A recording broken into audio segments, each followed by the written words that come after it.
Magandang araw po. Sana po ay nasa mabuti kayong kalagayan. Ako po ulit si Obet. At meron na naman po tayong kwentong ibabahagi sa inyo. Ito po ay naganap sa totoong buhay. Ang kwentong ito ay nangyari sa lalawigan ng Masbate. Ito po ang kwento.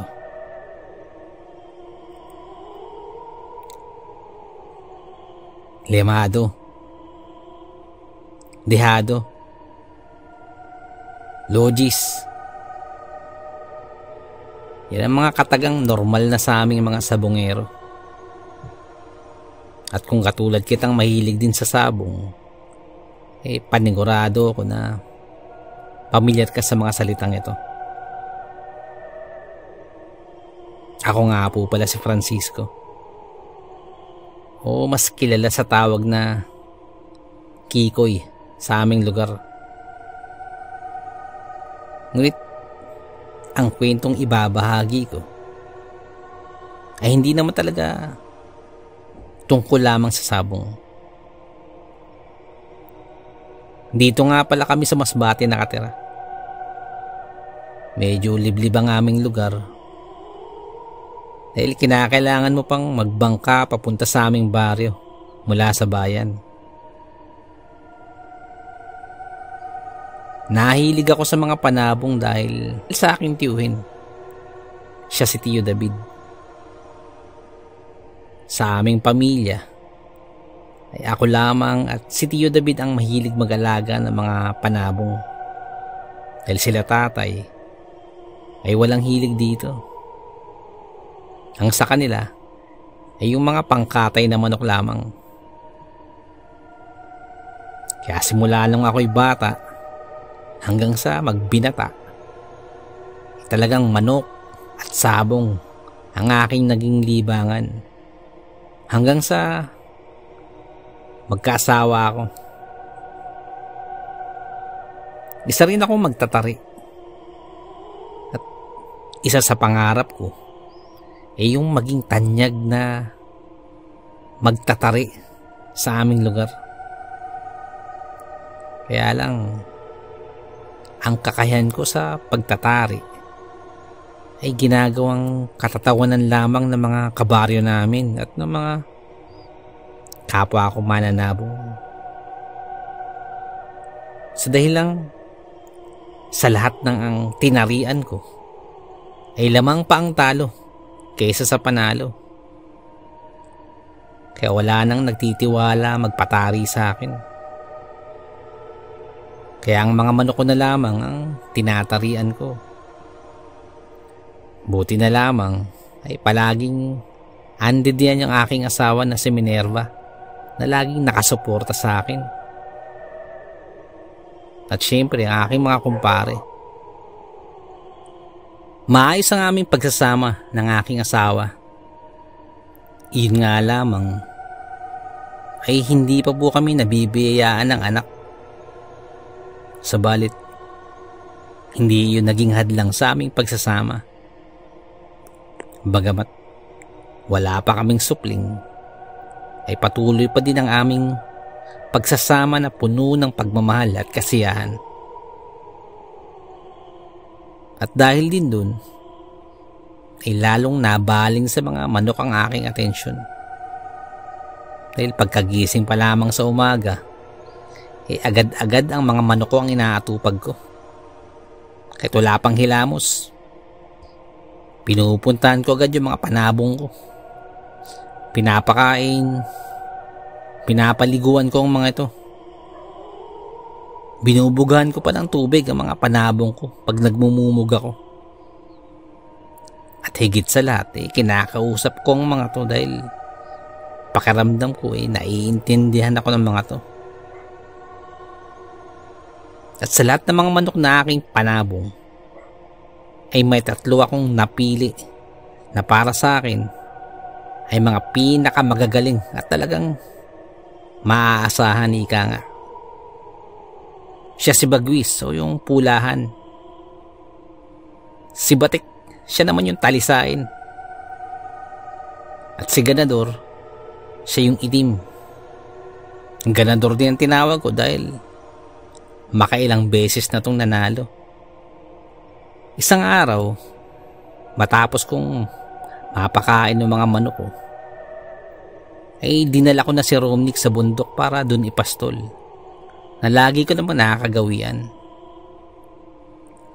Si Romnick po ang alaga naming kalabaw.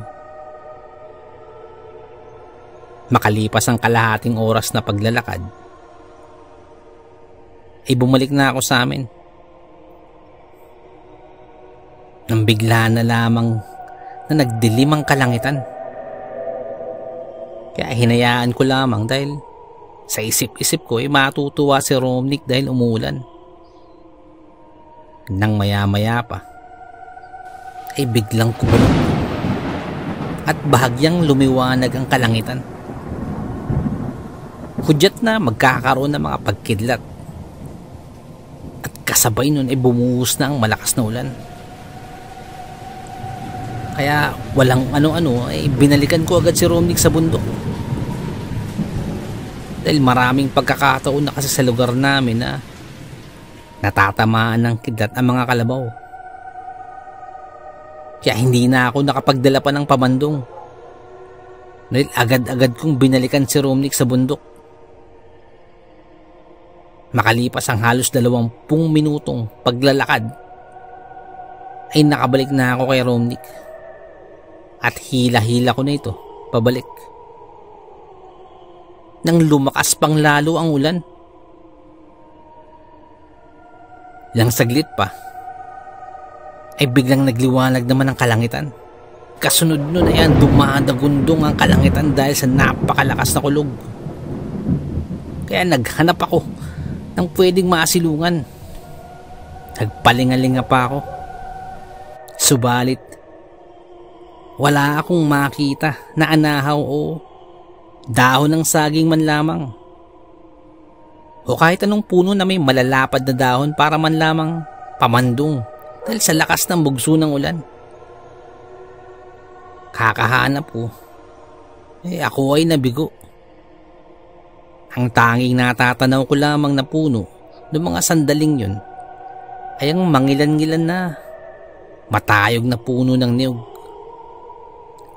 Kaya pinuntahan namin yung isang matayog na niyog na pinakamalapit.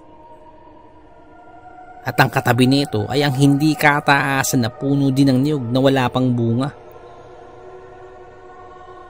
Noong mga oras na yun ay nakakaramdam na ako ng panglalamig dahil sa tindi ng patak ng ulan. Ngunit binaliwala ko na lamang. Ilang sandali pa ay muling gumuhit sa kalangitan ang isang kidlat. Napakalakas nito at sa tindi ng dagundong nito ay napaupo na ako sa sobrang takot. Inisip ko ng mga sandaling yun ay kami na ang matatamaan at maaaring katapusan ko na dahil sa lakas ng pagkidlat na yun. Maging si Romnick ay nakaramdam ng takot. Buti na lamang ay tumama ito sa niyog na sinusilungan namin. Kitang-kita ko kung paano wasakin ng kidlat ang uluhan ng niyog na iyon. Dahilan upang maglagpa ka ng mga niyog nito. Kaya nataranta na naman ako at agad napatayo nang makitang pabagsak na ang mga bunga ng matayog na niyog. Para akong nagtinikling sa gitna ng malakas na ulan sa pag-iwas sa mga bumabagsak na niyog.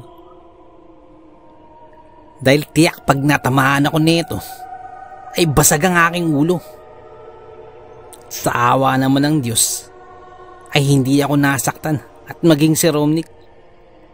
Ilang sandali pa ay bumagsak ang isang malaking dahon ng niyog. Halos lahat ng bunga ng matayog na niyog niyon ay tumama sa maliit na niyog na katabi nito. Kaya halos nalaga sa mga dahon nito. At natira lamang ang lukay o yung talbos ng dahon ng niyog na pamukadkad pa lamang. Ito yung nakapaikot. At patulis itong nakatayo sa gitna ng puno ng maliit na niyog. Yung maliit na niyog na yun ay halos 2 doble ko lamang ang laki. Umuusok-usok pa ang lukay o talbos ng dahon ng niyog na yun. Noong mga sandaling yun ay naghanda na kaming umalis ni Romnick dahil matinding lamig na ang nararamdaman ko. Nang mapansin kong umuusok pa din ang maliit na puno ng niyog, kaya bagya ko itong nilapitan para makita ito ng tuluyan. Napansin ko na may maliit na bagay na parang nakasaksak dun sa talbos ng dahon ng niyog. Maliit lamang ito at bilog. At dala ng aking pagiging mausisa, nilapitan ko pa ito at unti-unti kong tiningnan. Hanggang sa napagtanto ko na isa itong bao ng niyog. Maliit na bao na nakatuhog sa talbos ng dahon. Kung kaya't sa mga nakita kong ito ay mas lalo kong nilamig. Naisip ko baka minamaligno ako. Kaya saglit akong tumalikod at muli kong tiningnan ang lukay ng makailang beses para masigurong hindi ako namamaligno. Subalit iyon at iyon pa rin ang aking nakikita. At dahil nga sa sabungero ko, pumasok sa isip ko na baka agimat ito na ibinigay sa akin. Kung kaya't inakyat ko ang maliit na puno ng niyog na yun. Inakyat ko ito ng dahan-dahan. Habang umaakyat, nagtataka ako dahil biglang tumigil yung kulog at kidlat. Ngunit yung ulan naman ay mas lalo pang lumakas. Sa kapila ng ulan na yun ay umuusok pa rin yung lukay kasama yung bao ng niyog. Hindi ko na lamang ito pinansin at nagpatuloy sa aking pag-akyat. Nung nasa tuktok na ako, ay dun ko pa lamang lubusang nakita na ang buong bao na ito ay nakatuhog sa talbos ng dahon ng niyog. Hindi talaga ako makapaniwala sa nasaksihan ko sa mga sandaling yun. Yung mismong maliit na bao, yung nakatuhog sa talbos ng niyog. Kaya dahan-dahan kong inabot ang talbos at hinila papalapit sa akin ang bao. At nang maabot ko na ito at mahawakan, ay lalo kong nagulat. Ang init nito, napapaso ang mga daliri ko. At nagtaka na naman ako dahil malakas ang ulan at malamig ang panahon, ngunit parang hindi ito naapektuhan ng malakas na buhos ng ulan. Kaya naisip ko na lamang na bumaba na lamang at hayaan na lang yun. Bababa na sana ako nang biglang mayroon akong kakaibang naramdaman sa katawan ko. Mula sa mga daliri ko na napaso nang dumampi ito sa bao ng niyog. Bababa na sana ako nang biglang mayroon akong kakaibang naramdaman sa katawan ko. Yung kaninang pasong naramdaman ko sa aking daliri ay unti-unting gumagapang ang init nito sa aking kamay. Papunta sa siko, papunta sa braso, hanggang sa kumalat na to sa aking buong katawan. Na siyang naging dahilan upang unti-unting mawala ang ginaw na aking tinitiis kanina. Hindi pangkaraniwang bagay ito. Tingin ko'y agimat ito. Kaya muli ko itong binalingan. Pinilit kong kunin ang baon ng niyog. At pinilit kong tiisin kung anong init ang meron nito. Ang init nito ay parang nakahawak sa takip ng kaldero ng bagong saing. Habang nakahawak ko sa bao, ay unti-unti ay nagagamay ko na ang init nito. Hanggang sa napansin kong normal na ang init nito. Sa una lang pala mainit dahil dala siguro nang nabigla lamang ako. Sa loob-loob ko ay nagtagumpay na nga ako sa pagkuha dahil hawak ko na ang bao. At dahan-dahan ko na itong nabunot mula sa lokay. At bago ako tuluyang bumaba, ay pinutol ko muna ang dulo ng matulis na talbos. Pinutol ko yung bandang may tulis. At kagad-agad na akong bumaba. Pagkababa ko, ay nagulat na naman ako nang makita ko na ang bao na nakuha ko ay walang basag man lamang. O kahit man lamang butas. O kahit man lamang yung pinagtusukan kanina. Kundi ito ay buong bao ng niyog. Sa puntong yun ay nagdalawang isip na ako na baka kaya uminit ang aking katawan. Baka siguro magkakasakit ako, tatarangkasuhin ako. Kaya agad-agad na akong umuwi. Ibinalot ko sa basang damit ko ang bao at dulo ng talbos. Sa katuluyang umuwi na kami ni Romnick. Pagdating sa amin, pabungad pa lamang sa bakuran, ay pansamantala ko nang nakalimutan yung nangyari sa bundok.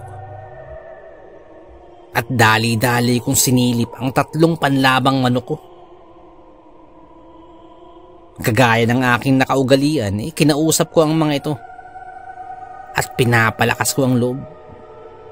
Nang siya di kalayuan, inatanaw ko ang aking asawa na nasa balkon naman at hinahalo ang tasang may mainit na kape na tinimpla nito para sa akin.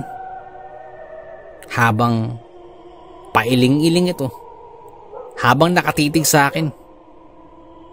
Kaya pagkakita ako sa aking asawa, ay kagad-agad na akong pumanik ng bahay at nagbihis. Kagad-agad ko ding hinigop ang umuusok na kape. At dun ko muling naalala ang nangyari sa bundok.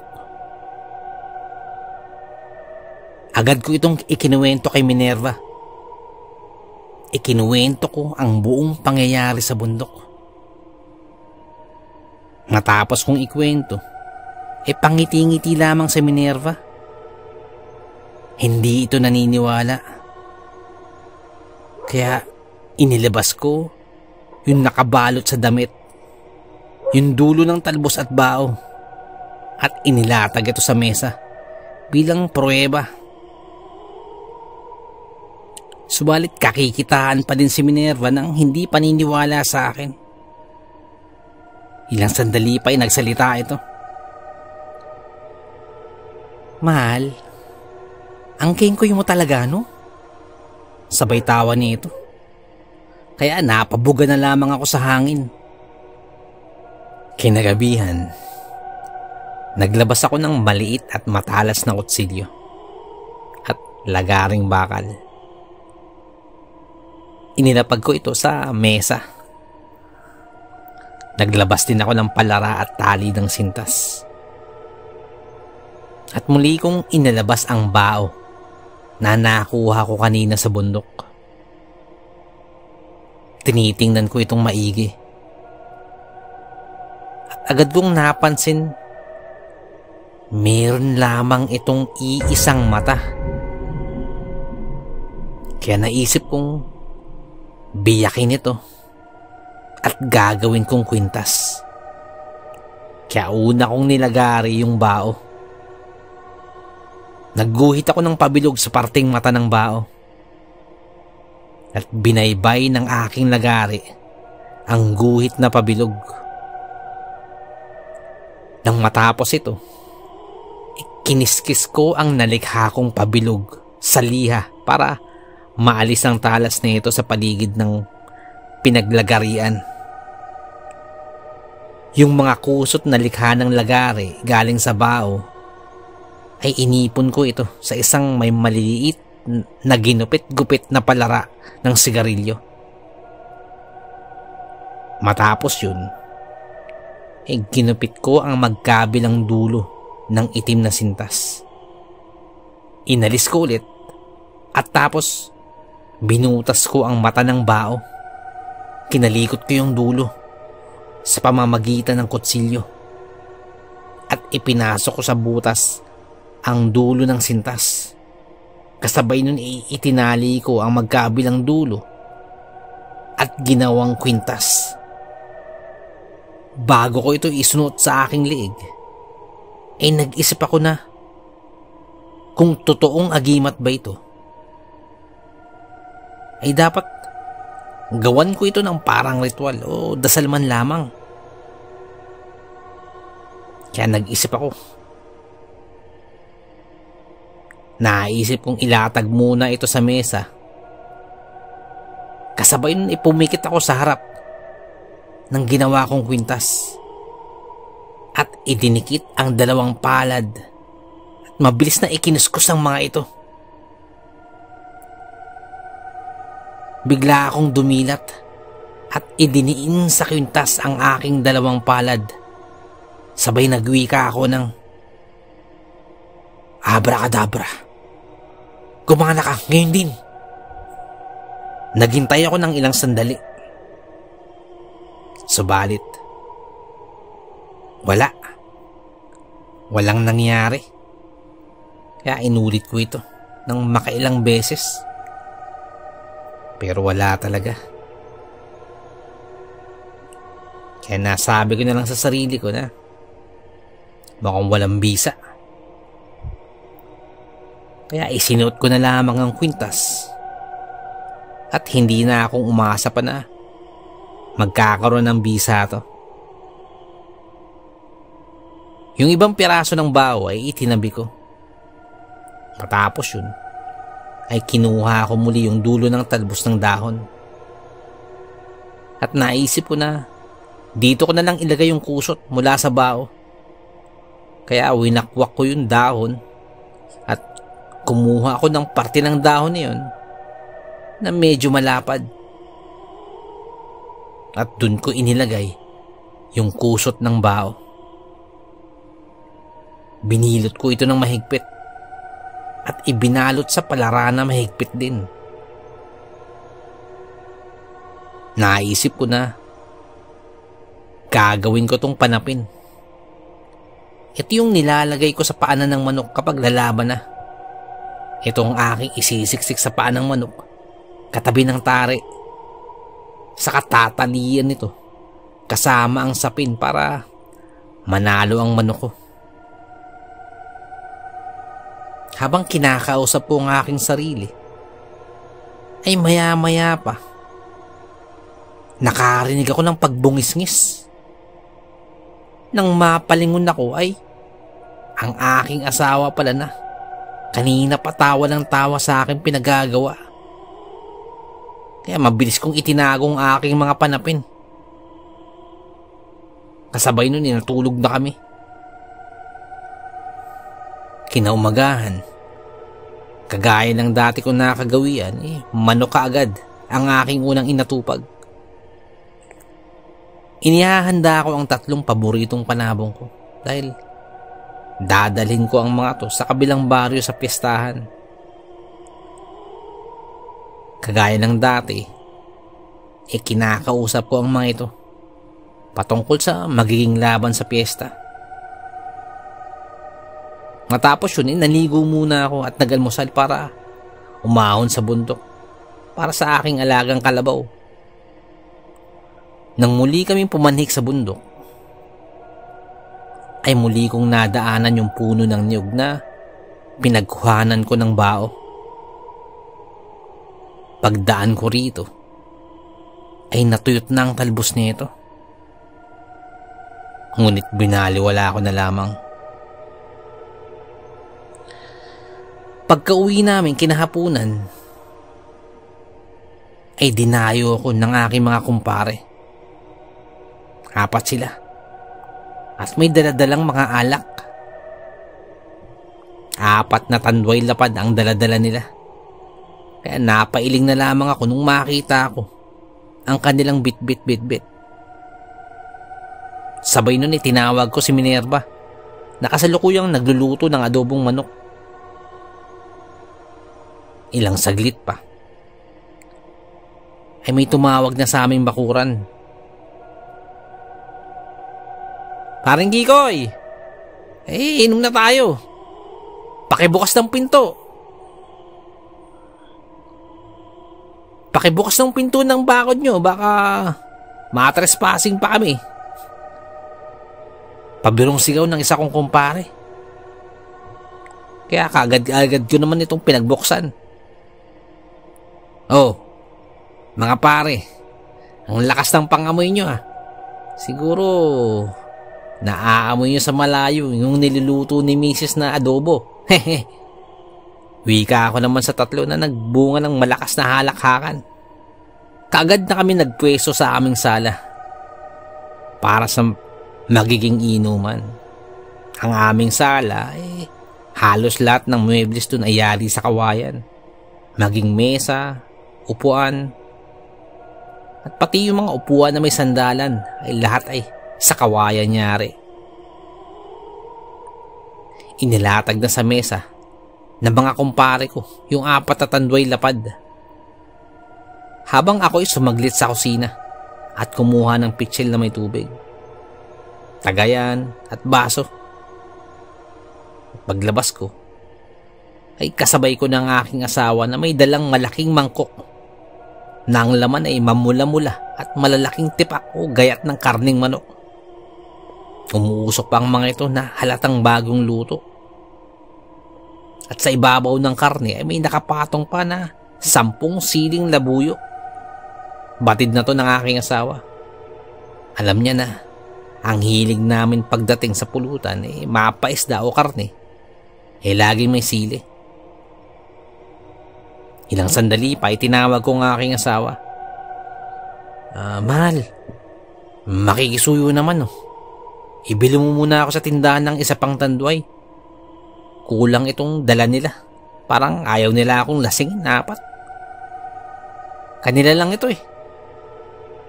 Wika ako. At sinundan ulit yun ng halakhakan ng aking mga kumpare. Ganito lagi ang sitwasyon namin tuwing magiinom kami. Mabilis na lumipas ang oras na puro kwentuhan at tawanan. Hanggang sa nagseryoso na ang usapan nang mapansin ni Nicolas ang itim na sintas na nagsilbing tali sa kwintas na aking suot-suot. Pare, ano yung kwintas mo? Mukhang bago yan ah." Kaagad namang natigilan yung iba pa naming kumpare. At natuon ang mga to sa kwintas na suot-suot ko. Kaya hindi ko malaman kung anong sasabihin, kaya inilabas ko ang kwintas na bao. Hinila ko ang tali at tuluyan lang inilantad sa mga kumpare ko ang kwintas na gawa sa bao. Teka pare, aghimat ba yan?" Wika naman ni Efren na isa ko pa rin kumpare. At paseryoso niya tong itinanong. "Ay, mga pare, gawa-gawa ko lang ito. Naisip kong maggawa ng sarili kong kwintas, borloloy lang ba? Wala kasi akong magawa eh." Sagot ko na habang pangiti-ngiti pa sa kakaisip ng dahilan. Hindi ko na ikinuwento sa mga kumpare ko ang hindi maipaliwanag na karanasan ko sa bundok. Baka gaya ng asawa ko ay pagtawanan lang ako. Aba pare, ikaw na pala ngayon. Si Kikoy Agimat. Wika naman ni paring Tony. Nagad namang sinundan ang hagalpak ng tawa ng tatlo ko pang kumpare. Kaya napatawa na din ako habang nakapakamot sa ulo. Hanggang sa ang aming pag-uusap ay napunta na sa mga kwentong agimat na mas pinangunahan ni parang Celso. Isa sa mga kumpare ko yun na mapaniwalain sa mga kababalaghan. Nagkwento siya habang tuloy-tuloy ang takbo o ikot ng baso. Nagkwento ito tungkol sa iba't ibang uri ng agimat na nalaman niya ayon sa kanyang lolo. At may isang agimat daw ang kakaiba sa lahat. Ang agimat na walang pagkakakilanlan o walang pangalan. Mabisa daw itong pantaboy sa lahat ng masasamang elemento. Ngunit bihira o pili lamang daw ang binibigyan nito. Kwento ni Celso sa amin. Samantalang ako naman ay seryosong nakikinig sa kumpare ko. Muli ay nagpatuloy pa sa kwento si parang Celso. Nakukuha itong agimat na to pre sa bao. Ang bao na hindi naman kalakihan, hindi rin kaliit, tama lang ang laki. At tuwing malakas ang ulan at walang tigil ang pagkulog at kidlat. At kapag ang kidlat ay tumama sa isang puno ng niyog at naglaglagan daw ang mga bunga nito at bumagsak sa isa ring puno ng niyog, dun maiiwan ang bertud na walang pagkakakilanlan. Wika ni parang Celso. Hawak ko na yung tagay at tubig. At akma ko na sanang iinumin yung tagay. Ngunit natigilan ako nung marinig yung kwento ni parang Celso. Nagad namang sinundan ng tanong ni parang Efren. Baka naman pre hindi bertud ng bao. Baka yun bertud ng kidlat o pangil lang kidlat yun. Kaagad namang sinagot yun ni parang Celso. Pre, seryoso, walang halong biro yan. Yan talaga ang tawag ng lolo ko dyan, yung bertud na walang pagkakakilanlan. Nanatiling nakaawang ang aking bibig at hindi makapaniwala sa mga kwento ni parang Celso. Nagpatuloy ito sa pagkwento. Sabi pa niya, na bukod daw sa pantaboy sa aswang, panakot, umiinit din ito sa taong may hawak nito. At kapag ito'y uminit, isa lang ang ibig sabihin. May hindi pangkaraniwang nilalang na nasa paligid. At pag uminit pa ito, at ang taong nagtataglay nito ay magkakaroon ng kakaibang bilis at lakas. Bukod pa doon ang talbos ng dahon ng niyog kung saan doon nakatuhog ang kakaibang bao ay kinakailangang putulin. Ang kusot ng bao kapag kukudkudin mo ng kutsilyo at ibibilot mo sa talbos ng dahon ng niyog na pinagtuhugan ay mabisa di umanong pansapin sa alagang panabong at yun ang magsisilbing agimat ng manok. Sabi pa ni parang Celso. Sa mga narinig kong ito ay lalong hindi ako makapaniwala. Parang unti-unting nawawala ang tama ng alak sa aking katawan. Kasunod nun ay nagsalita pang muli si parang Tony. Totoo yan mga pare. Kasi yung lolo ko ganyan din. Ganyan din yung kwento. Yung agimat na pinagsama sa pamamagitan ng pinagsamang dahon at bao ng niyog ay agimat daw yun ng samahan ng dalawang nilalang. Agimat ng tao. Agimat din daw ng hayop. Sabi pa ni paring Tony. Kaya mas lalo pa akong nagimbal sa aking mga narinig mula sa aking mga kumpare. Nagpatuloy pa si paring Celso. At ang agimat na yan nasuot mo paring Kikoy, ganyan na ganyan di umano ang itsura, kaya paring Kikoy, seryosong tanong, baka naman totoo yung agimat na suot-suot mo ngayon? Tanong ni Celso sa akin. Hindi ko malaman kung ano yung sasagot ko. Bigla akong ninervyos. Maya-maya pa nagseryoso na ang aking muka. At sumagot ako. Mga pare, totoo nga. Totoo nga, gawa-gawa ko lang ito. Sabay tawa ko na lamang para mapagtakpan ng aking walang kwentang sagot. Kasabay naman nun ay napakamot naman ang aking mga kumpare. At kalaunay, napatawa na din. Kaya napuno muli ng tawanan ang buong paligid.